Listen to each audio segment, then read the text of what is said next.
Having people over for the holidays?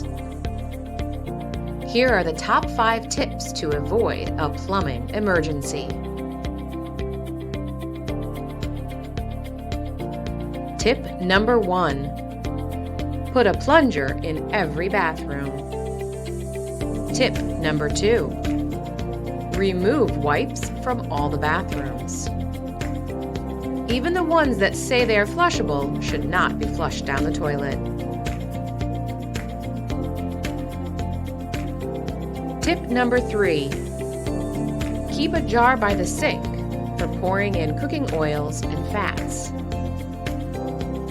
Tip number 4. Strainers save sinks. Make sure you have one in your kitchen sink. A strainer can stop a lot of things from clogging up your drain. And tip number 5.